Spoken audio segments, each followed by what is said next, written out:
Yo, what's going on, guys? It's your boy, Mr. Aguilar. How you guys doing today? We got here Michael Queen in the building. What's good? How you doing? Happening? How you doing today? Fantastic, bro. Can't complain. Usually can't complain. Try not to. I like the fit. I appreciate you. This jacket is actually like a custom jacket. One of my boys made it. What's Alfonso's brand? I'm blanking right now. It's my boy Alfonso McKinnis. He makes a brand. He's got a brand. Oh, it's something visuals. What is it? Help me out. It's just visuals? Okay, see, I knew I was on the right track. I didn't want to get it wrong. Gotcha. But no, yeah, my boy made this jacket for me for the show I did at the Voodoo Lounge about a month and a half ago. Gotcha. Where's that at? It's in Harrah's and casino in North KC. I think I've heard of it. It's a cool little place. I never even known it was there or anything. It was a nice sized little venue for sure. Gotcha. Yeah. That's cool. Wait, how long ago was it? Yeah, well, I was going to say, were you performing? It was like 2 months ago. It was like right we before. there. Yeah, we were there. You guys were there? Yeah. What the fuck? Seriously? Yeah. Yo, shit. How do you think? Huh? What you think? You see me perform? I didn't get to go in. There was a situation that Oh, happened. shit. We had to leave. Yeah. It was kind of tight on security that night for some reason. Exactly. Like, That's mainly no why. reason. Like, I couldn't bring cameras in. We brought cameras. Yeah, they wasn't trying to. There's this bunch of bullshit. They were tight on the security, bro. I think it was because it was a casino and shit. Exactly. So like exactly. they was all tripping and shit. But how was it? Did you like it? Yeah, no, it was fun as fuck. It was cool. I was expecting it to be a little like more crowded because the venue was pretty big, but I mean it was like real intimate. A lot of people, flooded in from the sides. They got up close and personal in front, and it was like it was a fun vibe time. though, from what we saw from the outside. It was a vibe. Oh yeah, it was a vibe. Yeah, no, for sure. It was like. It was me, Ashton Ray. I don't know if you guys know who Ashton Ray is. He's from Kansas City. He works with some people in Strange Music. It was me, him, dude named Kez.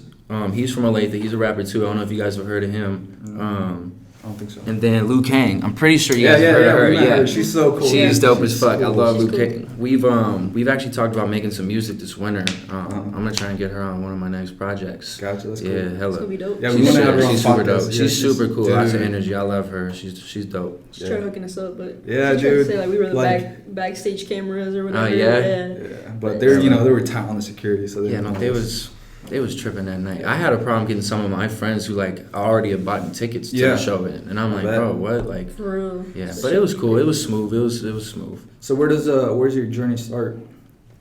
Where's it What start? year? Like what year?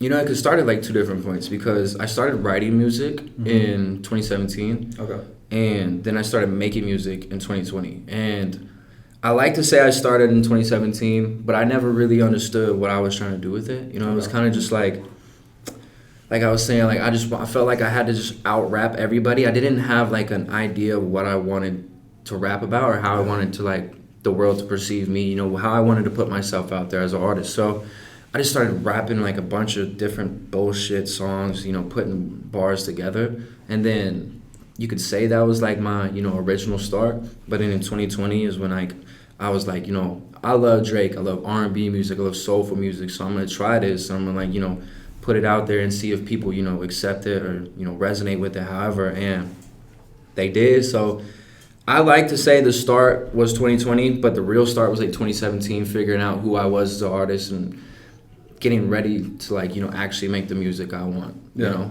It was kind of like a stepping stone, learning phase, and then the real start was like 2020. Gotcha. Everyone says it's 2017. Yeah. That's weird. That's the typical Something must have happened where like everyone was motivated. It was an energy shift. Yeah, exactly. Something was in the air. That was a good year. Yeah, hella it was. But no, 2020 is when I really started taking it like for real, and then like actually looking at myself as an artist and not just a guy who makes music.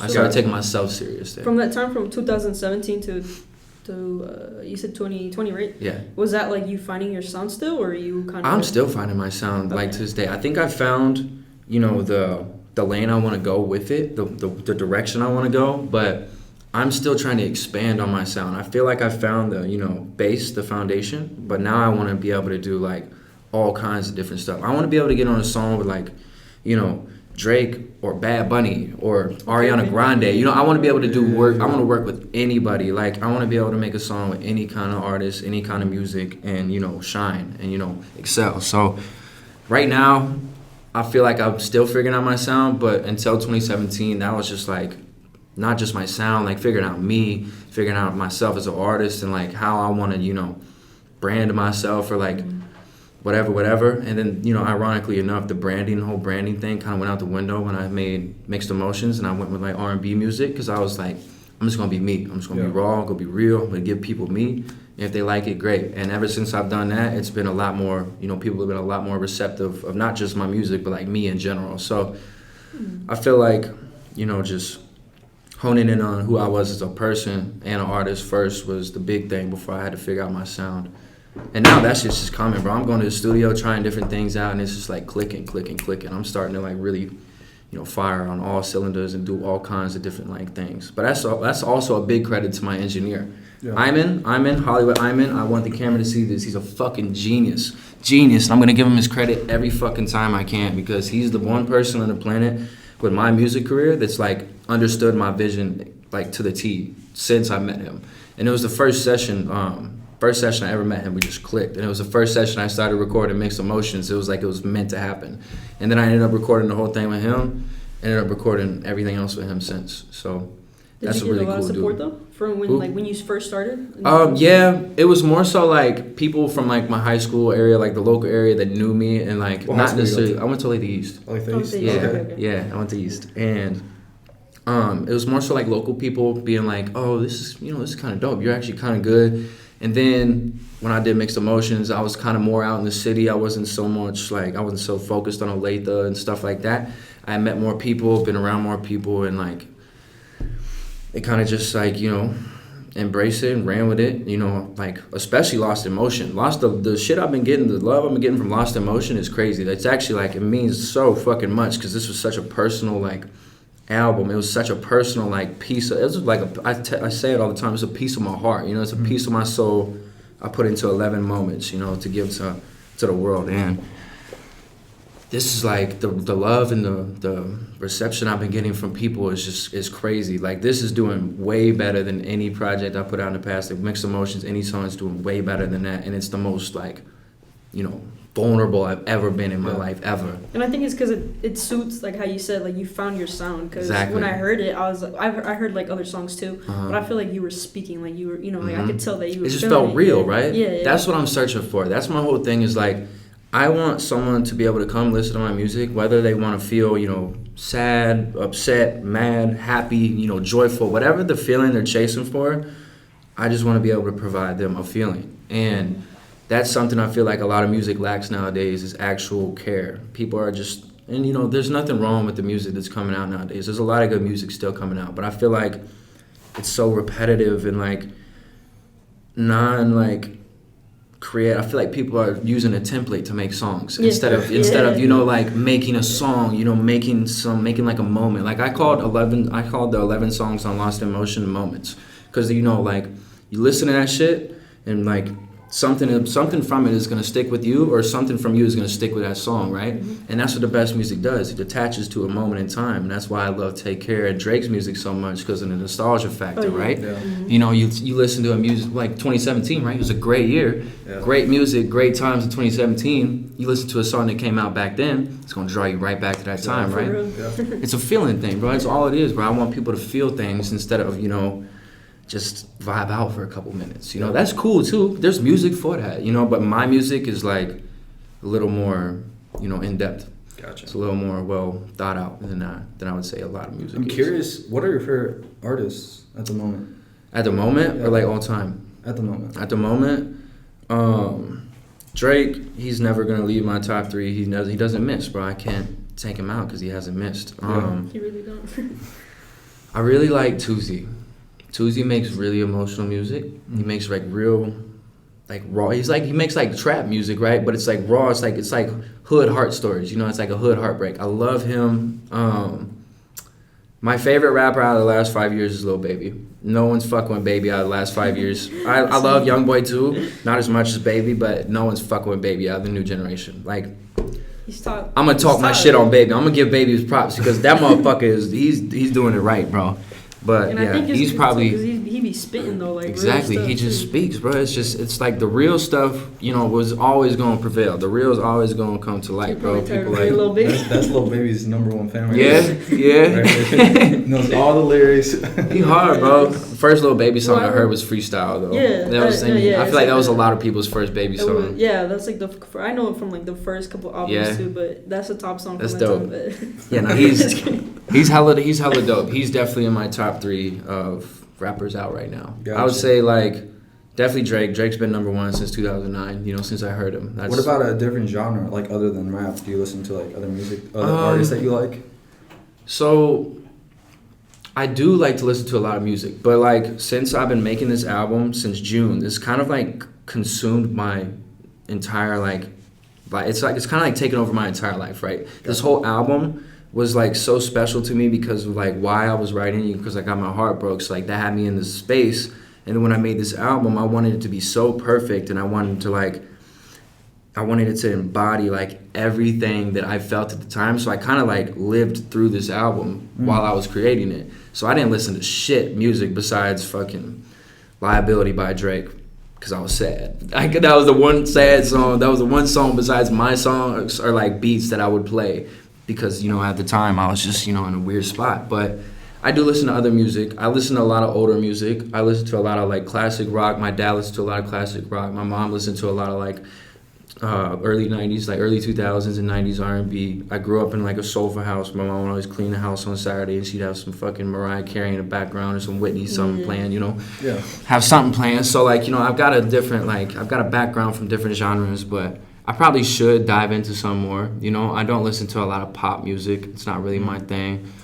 It's not really like a genre. I mean, I don't dislike it, but it's kind of boring to me. But I want to work with some pop artists too, though. So like, I should be more in touch, with all genres of music. But right now, I'm like kind of out of touch with all the new music scene, because I've just been so focused on getting my project out and continuing my shit right now, my little run that I'm trying to start. But have you always been confident when you first started to like no, now? No, wasn't. Okay. Wasn't. I was never like trashing on myself, but I was like self-conscious about what people might think of the music I make, because I knew at the time, when I first started writing in 2017, I was like, this shit is like, people are gonna listen to Drake or anyone else, like 100 out of 100 times. But like, as I slowly started to, develop and get better and write more songs and get more in touch with who I was and what I wanted to put in my music, I started to grow more confident. And then when I put out Mixed Emotions and I saw people actually were like, yo, I like the R&B shit, I was like, all right, bet, I'm gonna roll with this some more. And then when I put out Lost in Motion,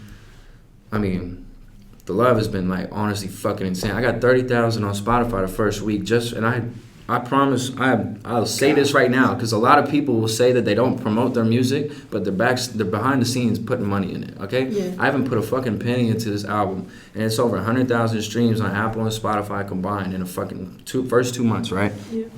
I'm doing some big things, right? Yeah. And Fuck I don't yeah. like to talk about it all the time. I like to let people speak for me. I have this little thing I say a lot, where it's like, you ain't gotta say too much when the shit speaks for itself. Yeah. And that's like become my mantra, however you say that. And that's like kind of how I run myself. And I've, by doing that, it's allowed people to actually do that for me, speak for me. And that's like grown my confidence. Like now, you could put maybe 3 rappers in the world in front of me, and I'll be like, he would outpen me right now. Outside of them 3, no one's fucking with my pen. Mm-hmm. And that's just me, because that's just me saying that confidently. Like, not arrogantly at all. I'm the most humble guy people will like run across. But like, I know what I'm capable of. You know what I'm saying? I know what I can do. And I continue to show it, and I'm still showing it. I'm going to show it even better in the future, I was saying, because when I first scrolled through like your Instagram, you seem very confident. Like you're kind of like used to cameras, like pictures. Oh yeah, and all no, that. I feel like a lot of people they just think too much, like that goes down to the music thing, bro. I do my thing. I just make what I feel is right, and I come on here, I say whatever comes to mind. I don't try and script things. I don't try and think too hard and give you a super profound answer, because most of the time the most profound shit is just gonna come naturally, right? Yeah. So. Yeah, no, I guess it's like a confidence thing. I've been confident my whole life, but like not with music specifically. I was always a good athlete. I was always a bigger guy, so I was like, I had reasons to be like, oh yeah, I'm this, I'm that. But then when music came, it was like I'm not shit. You know, like when I started writing, I'm not shit. So seeing people, you know, slowly start to, you know, flip their stance and, you know, actually like get behind me and like actually appreciate the things that I'm doing is really fucking gratifying. It's really validating in a way, in a small sense. But yeah, I'm definitely confident now, for sure. Yeah, I can tell you're confident the way you speak. Yeah, I was just wondering because I know, like, I've heard of other people too that, you know, being a white man, like trying to like make music, sometimes you get bashed for it. Oh yeah, I'm a guest in hip hop, and I have to acknowledge that, and you know, I have to be able to, you know, listen to other people tell me that I have to acknowledge that, and I'm okay with that because I understand, you know, I'm a guest. I'm doing something that's not like, you know, the norm, and. You know, it's got its benefits because, you know, look at Jack Harlow, look at Mac, look at M, you know. If you break through that, you know, initial barrier, it's booming, you know what I'm saying? But you got to get through that first, you know, like ceiling and be like, okay, hey, I'm white, take me serious. You know, I'm not like begging you to take me serious, but I'm going to force you from the Your music. work speaks for yourself, though. Exactly, you know what I'm saying? Yeah. You got to say too much, just let it speak for itself. That's like my thing. And yeah, you know, I know I'm white. I'm white as shit. You know, I'm pretty fucking pale too. So like, it's definitely, you know, got its benefits and it's, you know, got its like annoying parts too. But I don't really care. Most people don't know that I'm white until they like if they hear my music and haven't seen me, they usually think I'm black. That's what I was saying. Like, if you get called, like, referenced as Jack Harlow, because sometimes, too, when you hear, like, the way Jack Harlow spits, or he sounds, he's just smooth with it. Like, it's like, and, like, a lot of white rappers, they try to play on the white card. Like, oh, hey, I'm white, I'm, you know, I'm rapping fast as fuck, I'm so talented. No, bro, you don't have to do all that. Just, people know you're white, they can see it, bro. Like, you know what I'm saying? Just make your music, bro. Just relax. Yeah. And I feel like that's like why a lot of white rappers don't make it that far. I don't know. I'm not a fucking A&R. I don't run a label. I don't know why they're not making it. But in my opinion, I feel like people try too hard or they don't try enough. That's good. Going back on the main reason, you know. I like your sweatshirt. I just saw that. Is that a Kendrick sweatshirt? Yes. Mr. Morale? That's dope. That's sick. From his concert. I just saw that. You saw him live this year? No. Oh, he was selling them before he dropped the album? No, wait, how'd you get that? We did like a little raffle ticket for it, and then nobody really like it. Didn't actually work out like how we wanted to, so we just ended up selling the ticket. But you kept the hoodie for sure. Definitely, hell yeah, keep that hoodie for sure. But I was gonna say, bro, I've been wearing this fucking hoodie for like the last 6 episodes, and I haven't washed it since. 3, bro. Nah, bro, I haven't washed this shit, bro. Anyways, I was saying, you said that one of like the main things that like made you want to start the emotions thing was a heartbreak. Yeah. You want to get into that a little bit, or? Yeah, we can for sure. We can for sure. I like talking about it. You know, if you would have asked me these questions like 6 months ago when I was fresh off making it, I would have given you some much different answers for sure. Yeah. But I've had a lot of time to like reflect and, you know, try to understand a little bit more. Yeah. And that was one of the things like with this whole album was like, this was kind of like my, you know, letter to her, you know, because I never got a chance to like talk to her and understand why we broke up. You know what I'm saying? I never understood. I was sitting there like, you know, lost in motion. I was clueless. I was like, you know, didn't understand why things went south, and she never gave me the opportunity to ask her that or explain myself on any like, you know, anything on my side. And so I wrote this album. I'll summarize like that period real quick.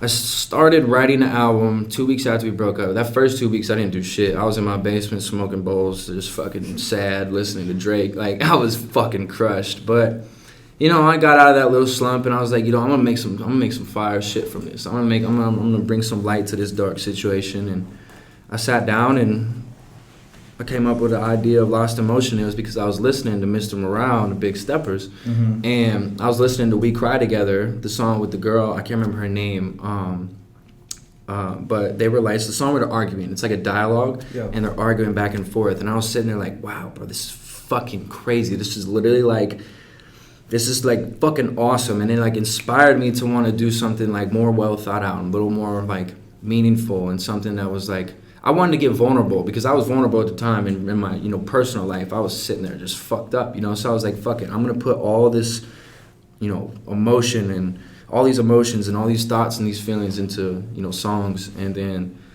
you know, they just started filing in, bro. Just fucking. I wrote the whole album. It was actually 22 songs at first. I wrote the whole thing in 2.5 weeks.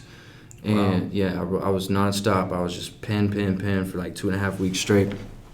And I ended up cutting it in half because a lot of it was too. I feel like I cut a little too deep on some songs, and I don't want to do that. Yeah. Because I don't have any negative feelings towards her. You know, at the time I wanted to really bad. I wanted to like hate her. Yeah. But I couldn't. I still can't. So, you know, I took like half of the album away, and I kept it with what it is, and I think that was the most, you know, perfect way it could have lined up, because I think the, you know, 11 songs on there tell, you know, a very direct but not like very rude story. It tells. I didn't lie once in that story. I didn't lie once in the album. Everything I said on there was a fact. It was true, and I feel like I gave enough to where she understood exactly where I was coming from. But people in general that have no idea about the situation could put themselves in their shoes. Like I said, how Drake always did for me when I was younger.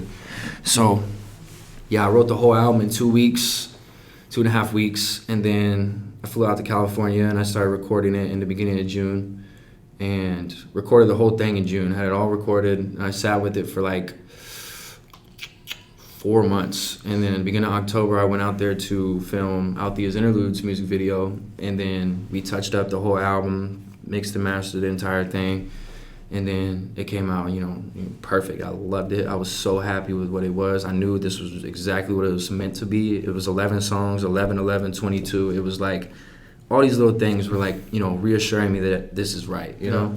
And yeah, like that fucking summer, this summer was like, it sucked. It did. He got to see a lot of it. Shout out to this guy, Zoe, right over here.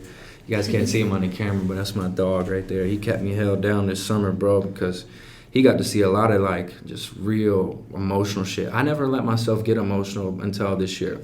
I tried to always be the guy that was like, hey, come to me with your problems. I got a rock face, you know what I'm saying? I got great ears. I'll listen to you, and I'll never bring a problem to you. But it's unhealthy. I've been that way my whole life, and this is like the first time I've really needed to talk to people about like some actual, like, damn, bro, I'm sad for real. I've never been like this, so, you know, thankfully I had him, you know, some other friends that were able to, you know, be in my corner during that time to get me through it. But it was a really dark period, bro. I'm gonna shoot straight with you. That shit sucks. Everyone who's been through that shit knows it sucks. But I feel like, you know, by making this album, it could be, you know, I could sit there and sulk, or I could sit here and be an inspiration to either just myself or to anybody else who finds inspiration in it. And so I went with that route, and I'm glad I made a light out of the dark situation. But, you know, I don't really want to dive too much into like the. Do you feel relieved of it? Relieved now that you released that? Do you think that? Yeah, she actually like hit me up and listened to it, and she told me she loved it. And did you send it to her, or like she heard it on her own? I sent her Althea's Interlude the night I recorded it originally. I sent her a file, but when I dropped it, I didn't reach out to her after that. That was the only time I reached out to her since we had broken up. And then she actually reached out to me when it dropped, and she was like, this is incredible. Like, I saw that smile when you said that. Yeah. It means a lot, it do. Because, you know, at first I was making an album strictly for me. And I was like, this is me getting my thoughts off, me getting this, you know, being able to just express the way I'm feeling right now. And then it turned into like, hey, I'm doing this for you and everybody else who needs it. Yeah. And so Lost in Motion can be interpreted two ways. It could be like me being lost in emotion throughout that whole relationship, or it could be, you know, the partner, which is a girl, whatever, vice versa, girl or guy, whatever situation you're in, you know, the person listening, you know, they're watching their partner get lost in emotion and just drift away, and you're wanting to be there and like put your cape on and be the hero and save the day, but you can't do shit regardless of how hard you try, because they're just lost in emotion. And I don't know, it was a really weird time. I'm glad I'm through it. I'm glad it happened though, because I never had no shit like that happen. Like, I've fucking had bad things happen, you know, in my life, but not like a genuine heartbreak. And that like changed my life for the better. 100%. I lost 45 pounds since I was dating her. Yeah, I know y'all see it on the camera too. The boy in the gym. Planet Fitness. I haven't graduated to Genesis yet, okay? But no, yeah, it changed my life. It really kind of like just opened up my eyes to a new perspective. It made me look at things in like a different light and be like, okay, I understand people a lot better now. Because I was like, you know, I'm not going to dive into my, like, relationships and shit. But, like, I was never like, you know, oh, I would like, you know, I never said I love you to nobody except for my family, you know. Mm-hmm. You know, I never said that to somebody. And then never allowed myself to, like, develop feelings like... It's not recording? It's off. There's no sound. No, it is. You got to look in the viewfinder. Okay. Is it cool?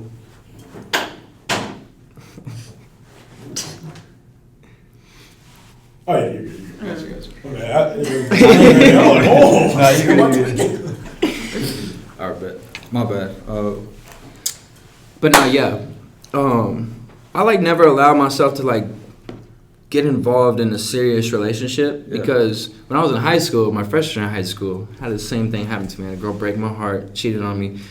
So I was like, man, fuck bitches, bro. Like, fuck y'all. Like, I'm going to sit here and do me for the rest of my life. And then, you know, I stumbled upon her with no, you know, intention of, you know, developing any kind of relationship with her. And then, you know, it just blossomed into what it became. And, you know, yeah, but I don't know. I feel like things happen for a reason, though. I don't know what you think, but I feel like things happen for a reason. Things definitely happen for a reason. Because that's where you bloom. Firm believer in that. People will say, like, oh, fate isn't real and all these things and this and that, but, like, everything happens for a fucking reason. All these things that you go through, these little lessons you learn, they're preparing you for, you know, the future to learn either a new lesson or to apply what you've learned to something else. And like I said, these last 7 months, my perspective, like, my eyes, almost like my eyes have been reopened again. Like, I see people in a different way. I see, you know, I look at emotions in a different way. I look at, like, you know, being patient, understanding. I try to understand more. That's something I've really tried to, like, dive into in the last few months is, like, don't try to understand the situation. Just be there to try and, like, understand for them. Don't say, like, you feel me? Just say, I feel for you, bro. Like, I try to understand instead of, like, just trying to analyze and tell you what's going on. You know what I'm saying? I feel like in the past, I had this hero complex. I do this all the time where I put my cape on and I fucking save the day, and I'm not saving shit because I'm not listening for real. I'm not trying to actually feel what you're trying to tell me, you know? And that was something with her is, like, I was so focused on, you know, trying to be positive in her life and, like, get her away from the bad shit that she had in the past that I had nothing to do with, that I was, like,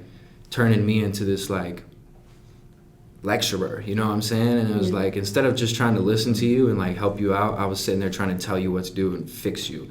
And it was like, it's not good. You know, you can't do that. You can't expect people to listen to you all the time and take your advice and run with it all the time, you know? Mm-hmm. You can lead a horse to water, but you can't make that motherfucker drink, right? Mm-hmm. You know, it's the same thing with people. You can tell them what to do, but you can't make them do shit until they do it.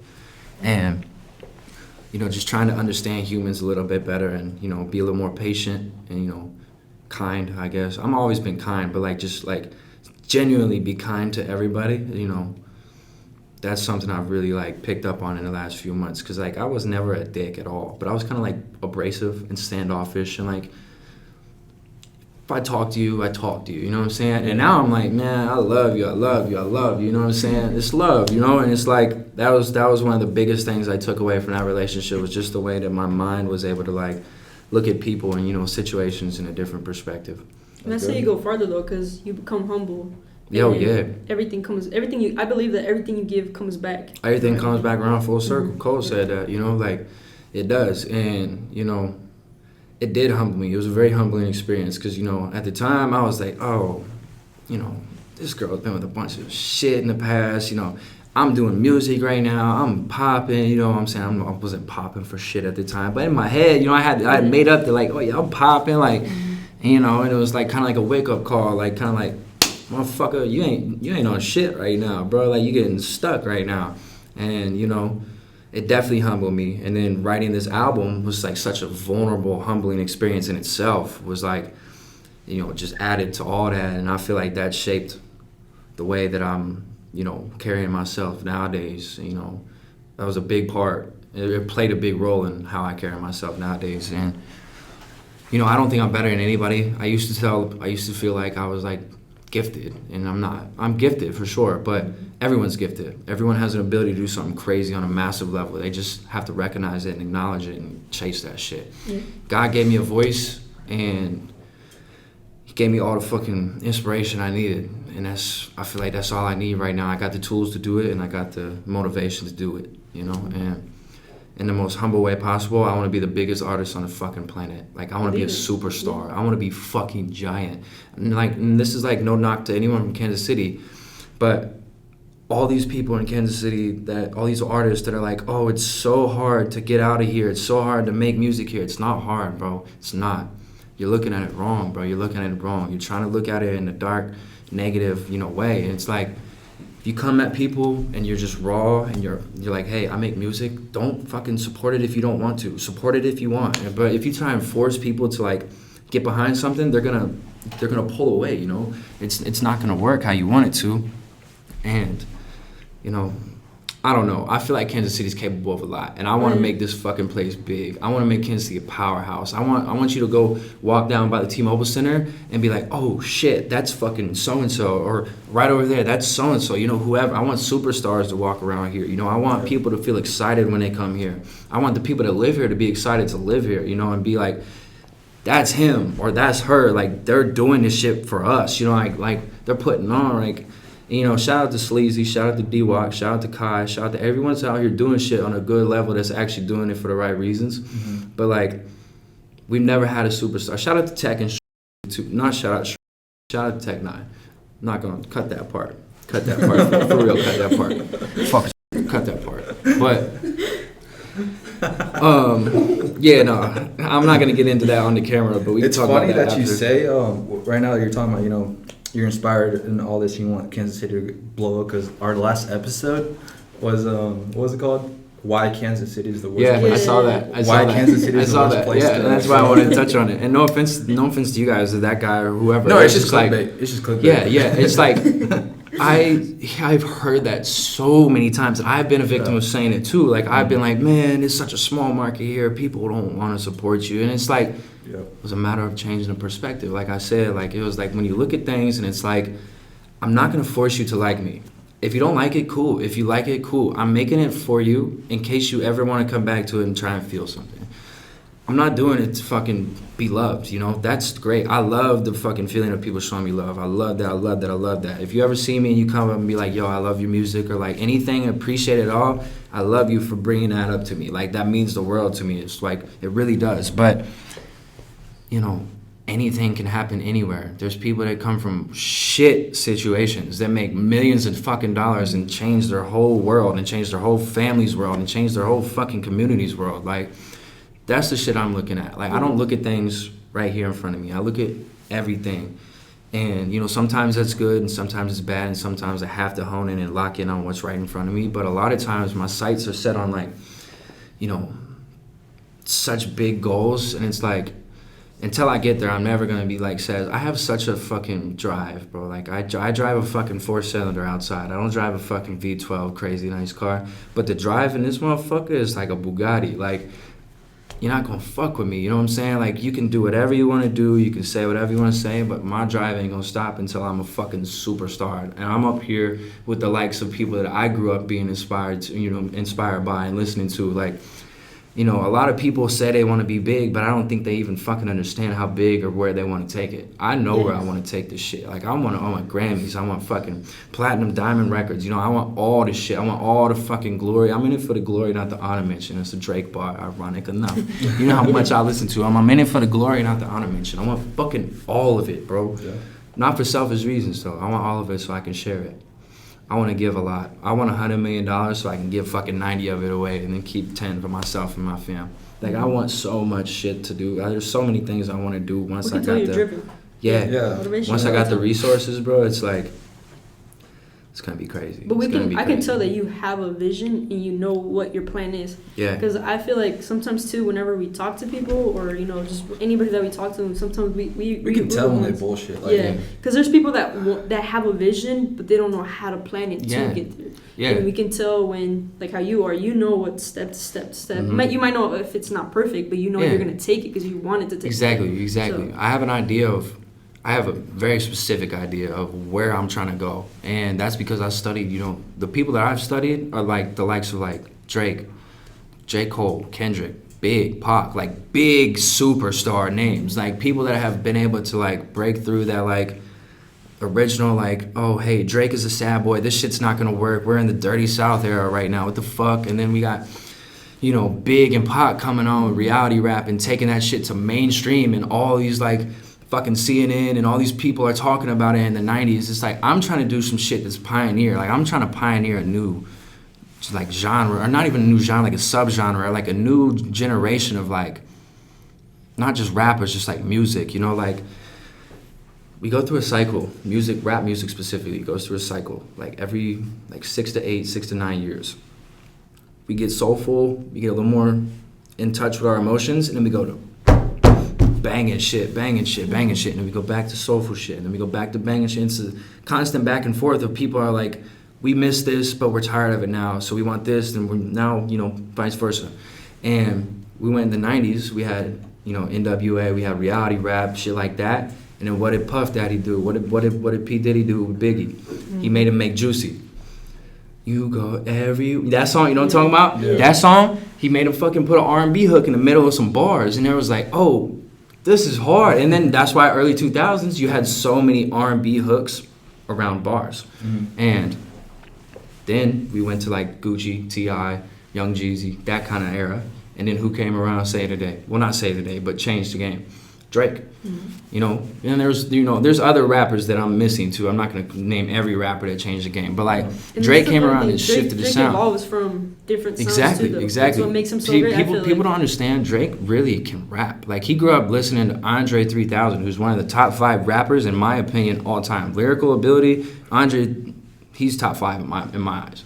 But Drake grew up listening to him, and people wouldn't even fucking know that because, you know, he's like, you don't really hear much of it in his music, but like when you understand that he listens to Andre and you hear how he writes his like actual verses, not like the singy song melodic parts, like you can see the inspiration from that. And it's so cool because like Drake finds bits and pieces and they makes it into like from old songs, and he makes it into some brand new fucking sound that like, well, that's a big credit to 40 too, but like Drake's camp, they take old records and they make them into this new like fucking different beautiful version of it. And it's like, I'm trying to do some shit like he did, where he came onto the scene and was taking fucking, you know, 80s and 70s records and turning them into like these like Marvin's Room. You know how fucking many times I listened to Marvin's Room when I wasn't even sad and this shit just made me sad, you know? Like I want to take little records and make them into like, you know, special moments like that and shift the culture at the same time and be like, hey, we don't have to rap about the same things, guys. Like, it's okay to, you know, use your heart a little bit. It's okay to show, you know, the shit on your sleeve sometime. Like, and I don't know. I think we're at a point right now. I think we're at a point right now that music is about to shift, and we've been like flooded with the same kind of songs the last like 4 or 5 years. And I feel like we're in a moment where it's about to, you know, shift back to something that we're familiar with that's different than what we're listening to now, or it's going to shift to something brand new. I don't know what it is, but I'm trying to be at the forefront of it. You know, I'm trying to be ahead of the curve, and I'm trying to like be one of like the pioneers of this shit. But yeah, bro, I got big goals, I got big dreams, I got big aspirations. You know, I got a lot of things I want to do, and I don't have anything but time. And what do you see yourself doing in 2 years? In 2 years? Oh, in 2 years from now, I see my well. Let me break it down for you. Let me make it simple. A year ago, if you would have asked me this question, I'll be like, oh, I'll be signed to a label, I'll be doing this, that, doing shows, tours.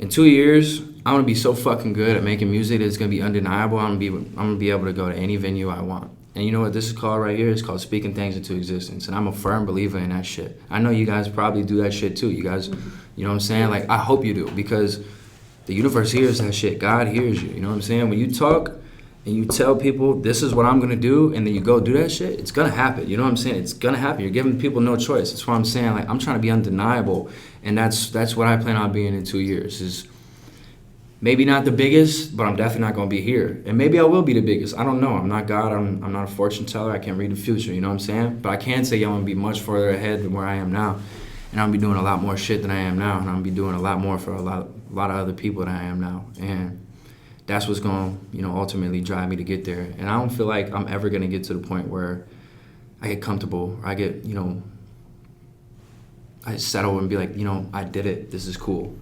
Even if I sold 10 million records, I'd want to sell 100 million records. I hit that, plateau. Fuck a plateau. I want to, go to the next one, Mm-hmm. I'm always searching for something better or something bigger or something like, just better, I guess, I'm always trying to do something better than what I used to be. What do you do on a daily? Like, this is just a random question. I go to the gym. So I work like 7-8 days a month. I do like environmental engineering right now. I go out to like little sites. I take pictures of like buildings and shit, and I bring them back and I send them to people. It's that simple. And so I'm really free a lot of the times. I wake up, go to the gym. That's like my first priority in the morning is going to the gym. And then I either, sit down and I write. I don't write every day. I'm not going to sit here and be like, oh, hey, I'm in the studio every day. I'm writing every day. It's a verse a day. It's a song a day. I'm sure people come in here and, say they do all kinds of things and this and that. I'm going to shoot straight with you. I'm a normal guy. I make good music, but I don't have to do it every day. I do it when I'm inspired. I don't work every day. I work when I feel like working because I feel like if I'm not inspired to create something, it's pointless. It's never good. There's a clip of Jay-Z in the studio in like early 2000s, maybe late 90s, and he was talking about like working too hard, like trying to create something, you'll never make anything valuable. When you're sitting there and it's just like, I feel it, I'm inspired, it's coming off, it's raw. Like that's how I wrote Lost in Motion in 2.5 weeks. It was like I didn't have to think about anything. I was just like putting these stories and these thoughts onto paper, and it just happened, and then that's where the most special shit comes from. So I don't write every day. I wake up, go to the gym. Shit. I mean, that's it. I chill. I go to the gym, I chill, I make music, or I, fuck off during the rest of the day and try and do something productive. But I'm not gonna lie, I don't do something productive every day except for go to the gym. I do that shit. I am committed to the gym. Yeah. I don't miss the gym. I like the gym. I get anxiety if I miss the gym. Like if I don't go and it's like 5 p.m., I'm sitting there like, fuck, dude, I missed all day to go to the gym. I gotta go now. Like I get stressed out. But yeah, I really don't do much right now. Do you travel? Yeah, I travel. Sometimes I go out to California and see my engineer. I got a girl down in Houston that makes music. She actually writes for Bad Bunny and what's his name? J Balvin. Or J Balvin. Is it Balvin or Balvin? Balvin. J Balvin. She writes for him and Bad Bunny. She's actually like really tagged in right now in the Latin trap like world or Latin music community. And she's in Houston. She's got her own like little spa salon down there. So I go see her. If I have to go down to Houston, I go see her. I got some people down there. There's a dude named Deucey Gold I was introduced to. I don't know if you guys are familiar with him. He's not like super big yet, but he's bigger than I am right now. But I met him through a friend of mine. But really, when I travel, I'm going out to California. California. Okay. Yeah, that's my spot. How often do you go? Like. Probably like every 2 months, every 2.5 months. Okay. During the summer, I was out there a lot because I was doing an album. I went out there like 6 times, but like now I go out there like every 2 months. I'm about to go record actually 2 more albums at the end of this month or at the beginning of February. I've been working a lot. I had both of the albums written this summer actually while I was still recording Lost in Motion, but it was like I don't want to put out heartbreak shit all the time. I let that moment have its. I let that thing have its moment. I let Lost in Motion have that, but I don't want to dwell on that or be known as like a guy that can only make love songs. So a lot of them, got dropped from the new albums that I'm about to put out. But yeah, I've been busting my ass, bro. I have, and can tell. I don't need people to hear it. I don't need people to hear it. I just want to show them. You know what I'm saying?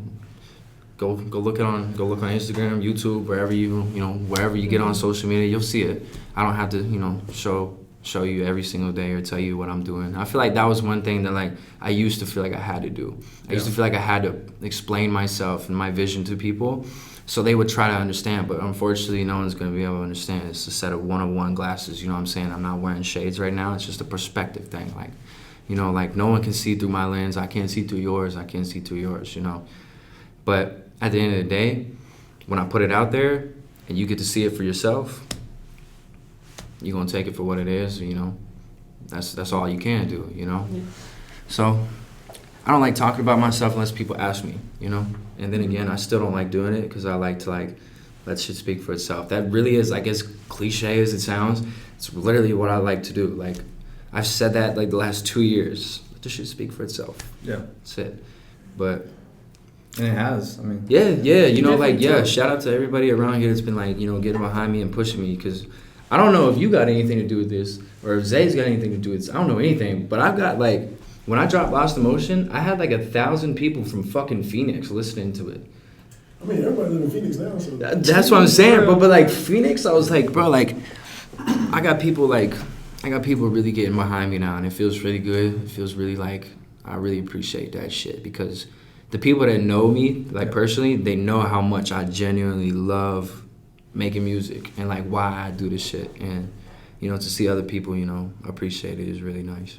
Yeah, we just met you for like 30 minutes, and we can tell that you're really passionate about this, and like you got what it takes, and I mean, don't take it far. Yeah. Hell, I'm trying to do major shit. You know, we did that little performance at the Kansas City fashion thing. You know, I'm not gonna say this and sound like this arrogant asshole, right? But like, this was really cool to me, because like I've said this word to myself like so many times, and like I'm starting to hear other people say it to me, the specific word, and it's the word star power. And I love that word. It's because like I feel like I have a lot of it. I just like want to learn how to utilize it the right ways, you know? And then when I did the show, was it like 2-3 weeks ago? Did a show 2-3 weeks ago, this little pop-up show, and I only performed 2 songs. I did Heartbreaker and Just Like Them. And I had 4 people come up to me after this little show, and they all said the same word. It was, bro, you got star power. And I was sitting there and I was like, chills. I was like, someone else came up to me and said I got star power, and then 3 other people in a matter of like 5 minutes said the same thing. I was like, it's not a coincidence, you know what I'm saying? Everything happens for a reason. I've been telling myself I got star power, and other people are starting to say the same thing. It's like speaking things into existence, everything comes back around full circle. It really fucking is true. Like, there's a perfect example of it right there. Like, but yeah, you know, I'm trying to take this shit to a global level. I feel like I got the ability. I feel like I got the mindset to do this shit, you know? No, you do. In no arrogant way at all. I'm trying to be the most humble 100 millionaire plus that you ever see. Yeah, for sure. How do you get your music out there? Like, what's the first, you just promote on Instagram? Yeah, that's all I do. It's just promote it to like people, and it's been word of mouth. Like, I have like some other plans like for promoting it if I have to. You on TikTok?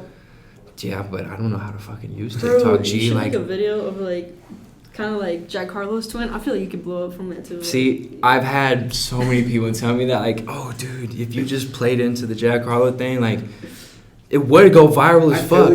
I would, but I don't know if I'm wrong, if I'm just putting words in. I feel like you wouldn't want to be in the shadow. Twin. Yeah, I don't. It's like Jack has like really pushed himself to like a star level. Yeah. Like, he's big as fuck now. So like, do you listen to any of his music? I love Jack Harlow's music. I like him as a person. I think he's a cool dude. I want to work with him. I think we could make a super dope mixtape called Step Brothers. Yeah. I think so. Or something along the lines of that. Like, seriously, I've thought about that before. That's a good idea. What'd you think of the Love Is Dro? It was kind of like... Love Is Dro. I like Love Is Dro. My favorite Jack Harlow song ever, though, Warsaw. Yeah, I ain't get to see what up Warsaw coming down the team. What was that shit's a banger, bro. Banger. I love that shit. But, yeah, no, I don't know. I mean, I'm white, I got curly hair, I'm tall. We're pretty much the same, like, you know, those features. Like, my question is, can you ball? Do you play basketball? Hey, son, I play football. I play football like a motherfucker. I'm that. It's because I seen him on a commercial. He was like doing some like dunking or something for like New Balance or something. I can hoop. I can't hoop like I'm not a hooper, right? Yeah. But I can hoop enough. You know, I used to be a hooper until I wasn't. But yeah. I can ball. I'm athletic. People don't know that shit, but they should. I don't know why I have a feeling like you're gonna be one of those that like gets flown out by Drake, kind of like Ice Spice, you know, those like smiley, like one of those. That yeah. No, definitely. You know, and that's crazy because like if there's one person, you know, I could work with, obviously it'd be my GOAT. You know, be my idol in music would be Drake, but. I sampled Drake twice on my last album, and it was both from Views, and I talked about like if he had heard it and like, yo, what if he hears this shit and he like wants to remix this shit or some shit like that, and we constantly talk about this shit, so like, you know, maybe it will happen, maybe he will fuck around and, you know, find it, see it, hit me on the gram, be like, hey, go to MCI right now, we got a plane for you. Air Drake is just pulling up to Kansas City, like. No, that'd be fucking awesome. That'd be did crazy. you see I mean, no, he I think he's dropping something with that UK dude. Fuck, which one? He's working I don't know like his name, but he's got that UK flow rap.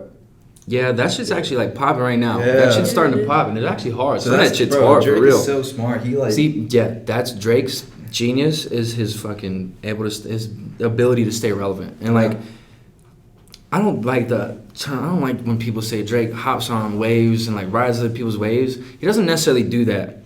He just knows what's gonna like work, and he knows what's gonna like be beneficial for his brand, and anything that's beneficial for his brand is gonna be beneficial for the artists below him. You know, because they're getting a Drake feature. It's like the ultimate cosign you can get in music. Yeah. So like, Drake's just figured out how to leverage his, giant like cult fan base. And just mainstream fan base as well, into like using it into like getting on like a song with Bad Bunny or J Balvin or fucking someone from the UK or whoever, like just getting on different songs, like doing an album with 21 Savage. That's a fucking genius marketing play right there. Like he just came out with like a Heartbreak album and then Certified Lover Boy, and then came out with a fucking banger like not street but like a banger love tape. It's a love tape, but it's a banger like flex tape at the same time with 21. Yeah. It's genius. It's fucking genius. What's that one song? Bullshit. Is it on BS? When you were talking about your car, when you were like, I drive a 4-cylinder. That's where I got it from. That's like literally where I got it from. That's literally where I got it from. Drive a 4-cylinder, but you cannot touch my drive. You cannot catch me. However hard you try. I listened to that song and I was like, damn, I love that. So yeah, I took that from him. Shout out to him. I took that from you. Do you rock with his merch? His knock? Yeah, I haven't bought any of it, but it's dope. Yeah. It's dope for sure. Drake? Yeah. With Nike. Yeah. Oh yeah. It's dope. Drake's just like, he's at the point now where like anything he does, it's pretty much gonna be successful because people are so behind him at this point. Like, I don't see him failing in music until he wants to retire and be like, hey, I'm hanging it up. I don't see him falling off. Mm-hmm. But I feel like that's also something he's going to avoid. If he ever feels like he's about to fall off, I feel like he's just going to hang it up and move straight to movies. Mm-hmm. I think that's where he's going in anyways, like after music. I think he's going back to Hollywood, back behind the camera or in front of the camera. Do you feel like you want to move out of Kansas City or once you grow up? Yeah. But I like not because I want to, get away from here. It's just like I need to be more accessible. And so if like the studio, like for example, there's studios around here, but like my engineer, he's in California. I need to be with him all the time. If like once I blow up, I'm gonna be with him all the time. I'm gonna be making music a lot more than I am now, just because I'll be able to and I'll have the time and freedom and money to do that. But like, yeah, like I want to get out of here. Nothing because I don't like it. It's just like I want a new view. You know what I'm saying? I want a fresh start to really.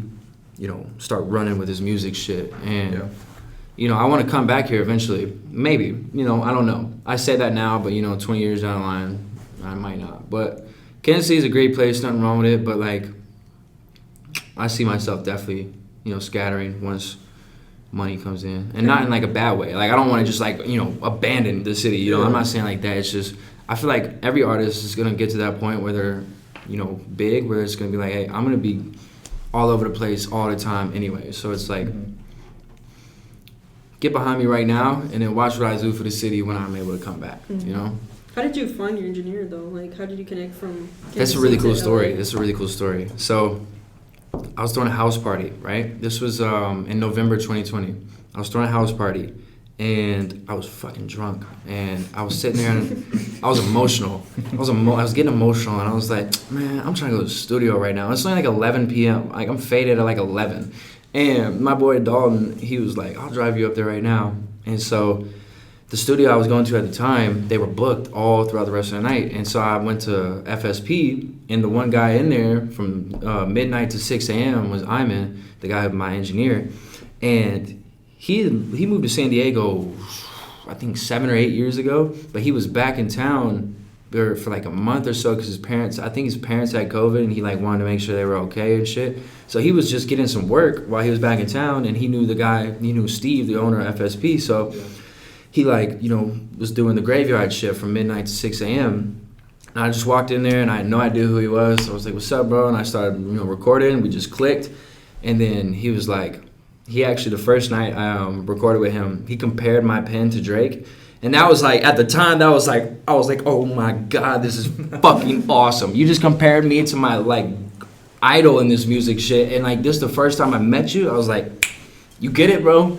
And then, I just started going back to him. We recorded All Mixed Emotions, and then we became like, not just business, like, partners, like working together. We became like friends, and then like, we actually got really close this summer when I was recording Lost in Motion. And, that's my dog now. Like, that's one of my brothers. And, he just so happens to be like, really, really fucking good at making me sound good. So, and making everyone sound good. Like, not just me. Like, he's really like, I call him I'm in the Wizard, because he's really like a fucking wizard. When he gets in his zone, he'll come up with some of the craziest shit, and I'll just be like, there's no way I would have ever thought of that. Our minds together is like, I like to compare it to Drake and 40, because like he brings, the best out of me, and like I'll be in the booth and he'll like, be like, that's fire, but like, try it just like this, and I'll be like, all right, not even want to, and then I'll do it, and I'll be like,